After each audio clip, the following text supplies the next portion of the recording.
Hi everyone, I'm Grace and I'm a part of Group 3 along with Robert, Olivia, and Jenna, and we'll be doing our presentation on Bruce McArthur, who was eventually known as the Santa Claus Killer. First, just a little bit about our serial killer, Bruce McArthur. He was born Thomas Donald Bruce McArthur on October 8th, 1951 in Ontario, Canada, and was raised on a farm by his parents. He lived with his sister, and his parents would often foster troubled children, often housing anywhere from 6 to 10 children in the home at one time. McArthur was a closeted homosexual for most of his life and felt that his strict father was disapproving. He had trouble accepting his sexual orientation, feeling the pressure from his family and the norms of rural Ontario at the time. Later on, around his high school years, he met and started dating his wife, Janice Campbell, and eventually married her when he was 23, and they had 2 children together. Sometime after they were married, McArthur began having sexual affairs with men, and over a year later he came out to his wife, but they continued living together. When they finally separated, McArthur moved to Toronto and frequented the bars of Church and Wellesley, Toronto's gay village. Later on, McArthur became a self-employed landscaper, but in the off-seasons he volunteered at a local mall as Santa Claus, hence the name the Santa Claus Killer. After the crimes he committed that you will hear about later on in our presentation, McArthur was named one of the worst and the oldest serial killer in Canadian history. Before McArthur began killing, he already had a history of violence. He was first arrested in 2001 after attacking actor and model Mark Henderson with an iron pipe. McArthur hit Henderson from behind in the head multiple times, and he eventually lost consciousness. McArthur turned himself in after this attack, claiming he had no recollection of the attack or why he did it. He pled guilty to assault with a weapon and assault causing bodily harm and received a sentence of 729 days. After McArthur was deemed a low risk to reoffend, he was offered a conditional sentence and avoided incarceration, and instead served a year of house arrest followed by a 6-month curfew and 3 years of probation. While he served his sentence, he was also banned from Church and Wellesley, where he often frequented. He was also required to submit his DNA to a Canadian database. Even prior to this attack, McArthur began seeing a psychiatrist while his divorce from his wife was being finalized and while his 4-year relationship with a man ended. He was prescribed Prozac and antidepressant for months. When sentencing for his attack on Henderson, there was concern that a combination of medications may have been the cause of McArthur's claimed blackout during the attack. As a serial killer, McArthur was active from 2010 to 2017, murdering and dismembering 8 men in Toronto, specifically in the Church Wellesley village. All of McArthur's victims were among the LGBTQ+ community, and most of them also had previous connections to McArthur, including having been on dates, talking on dating websites, or had met through online forums. Finally, McArthur was arrested on January 18, 2018, which actually caused a bit of community controversy. Many members throughout the community believed McArthur should have been caught much sooner, and many attributed the length of the investigation to the lack of care the police had for LGBTQ+ individuals. It is also often stated that if McArthur's first arrest after his attack on Mark Henderson was taken more seriously, the 8 men that became McArthur's victims would not have been murdered. For my portion of the presentation, I will be discussing the victims as well as how they knew McArthur and when they died. Apologies in advance as I stumble through these names. Just hang in there with me and I'll try and get through it the best that I can. So for the very first victim, we have Skandaraj Navaratnam.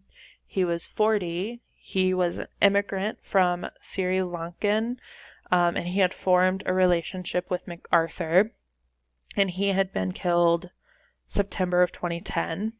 Following him was his second victim, which was Abdul Basar Fauzi. He was 42, and he had been living a double life, so he had a wife as well as 2 daughters, and had formed a relationship with McArthur on the side, and he was killed December of 2010.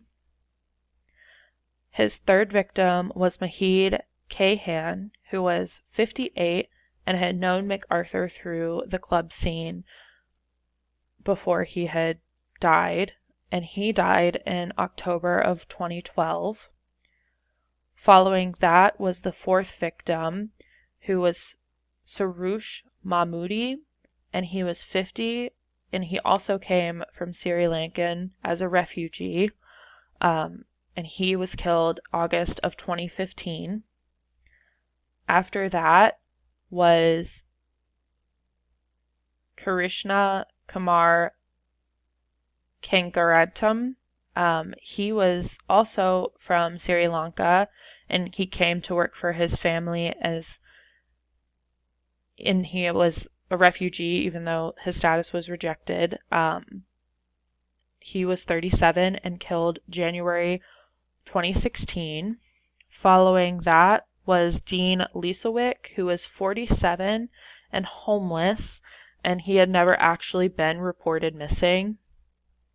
The seventh victim was Salim Ihsan. He was 44 and from Turkey. He was killed in April of 2017 and had also formed a relationship with McArthur. And then finally, we have Andrew Kinsman, 49, who was last seen getting into McArthur's red Dodge Caravan, which did eventually help catch McArthur, which we'll get to later on in the presentation.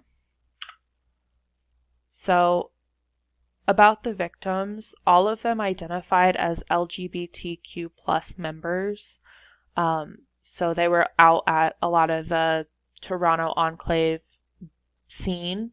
So they had either met him and formed a relationship with him before getting abducted and killed by him, through online dating or through the clubs in the area. All of them had been murdered via ligature strangulation, and all of them were disposed of at the Mallory house in Planters, 7 of which were found at the beginning, 1 of which was found later on the property, not in a planter, just on the property. And then all of them had to be identified mostly by fingerprints and dental records because it was so hard to identify them in the first place. Here is a map of the area showing where each victim was last seen, as well as how far Bruce McArthur's apartment was in proximity to all of it. And then finally, there was a survivor. He had known McArthur through the gay Toronto enclave. His name was Mark Henderson. He was 56 at the time, and on Halloween of 2016, he was assaulted with a pipe from McArthur and was able to fight for his life and escape. And when he went to the police unfortunately dismissed him, leading to a few more years that allowed McArthur to abduct and kill more men. So that is all on the victim section. One of the most important aspects of successfully charging someone with a crime after they've been arrested is the collection of evidence. With Bruce McArthur, this was no different. Despite successfully evading police for over 8 years, McArthur was ultimately arrested and presented with a slew of criminalizing evidence. There are 3 main types of evidence collected at most crime scenes. These include physical evidence, digital evidence, and forensic evidence. All 3 types of evidence were found attached to McArthur. For physical evidence used against McArthur, investigators found a variety of things such as clothing, jewelry from the victims, weapons, photographs of the victims, a vehicle containing forensic evidence, as well as various dismembered body parts of multiple of the victims. Other physical evidence found at the site were things such as duffel bags, which contain ropes, zip ties, duct tape, things like that. As for forensic evidence, there were DNA samples found in the vehicle attached to McArthur. These were in the form of bloodstains and semen. Lastly, there was also quite a bit of digital evidence collected against McArthur. There was computer files located that contained the names and photographs of each of the victims. They also found a USB drive with more incriminating evidence, such as additional photos and the names of the victims.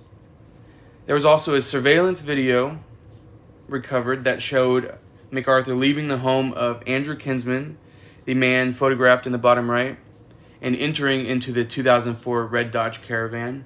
For this case specifically, the absolute most important pieces of evidence found and used against McArthur were the video surveillance footage, the red Dodge Caravan that they located, the computer files and folders, as well as the body parts of the victims.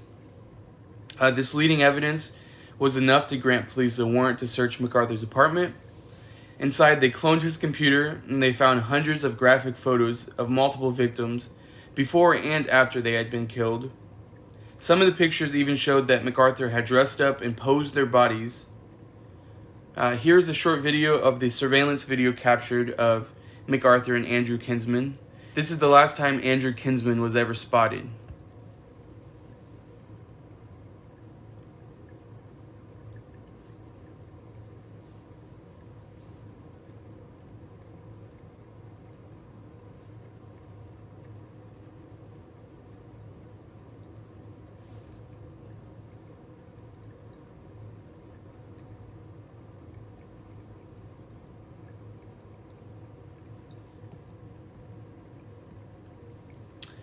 Ultimately, pieces of 7 dismembered bodies, all suspected victims of McArthur, were located at a property 53 Mallory Crescent in Toronto, Canada. The body parts were found in potting planters around the property.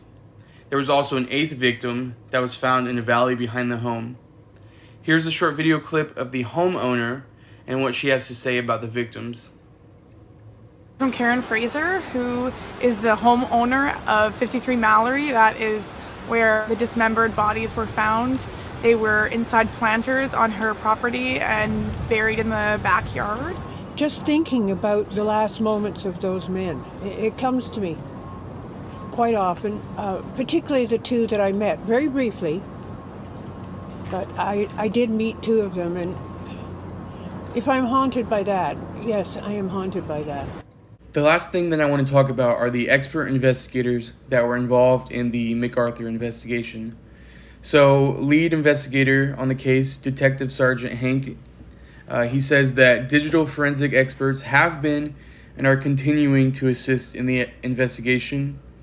Multiple digital forensic experts collected evidence. They were able to copy and preserve this evidence. Things such as cell phone tracking locations, deleted photos, messages, and then Facebook and dating profiles that may have currently been active or were active at one point. They were able to actually go back in there, find this deleted information, find photographs and messages between McArthur and some of the victims. So how was Bruce McArthur caught?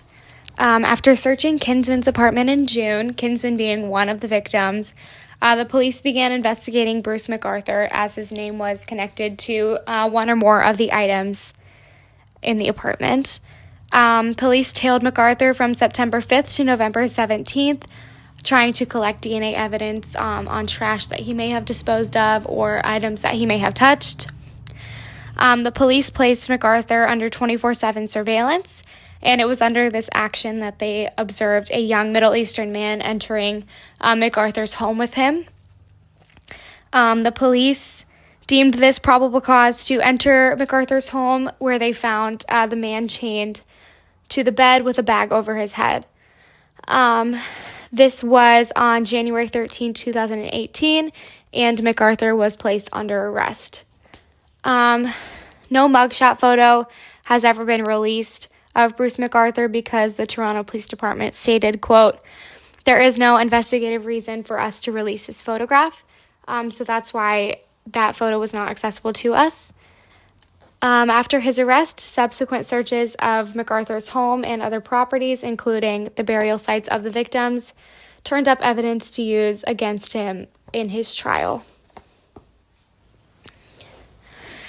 So a little bit more about the trial. McArthur pled guilty on January 29th, 2019 to the murder and dismemberment of the 8 missing men. He was charged with 8 counts of first-degree murder. It is notable that he stated guilty 8 individual times, and there was no emotion in his voice as he stated this. While the guilty pleas are indicative of remorse or at least an admittance of his crimes, the lack of emotion is indicative of a lack of remorse from McArthur. Bruce McArthur was concurrently sentenced on February 8th, 2019 to 8 counts of first-degree murder, each carrying a life sentence, so 8 life sentences in total. The justice on the case, Justice Jack McMahon, served these sentences concurrently, as he stated that consecutively would have been symbolic retribution instead of equitable justice for the victims' families. Bruce McArthur will be allowed parole after 25 years of his sentencing, but he is likely to obtain this due to the severity and gruesome nature of his crimes.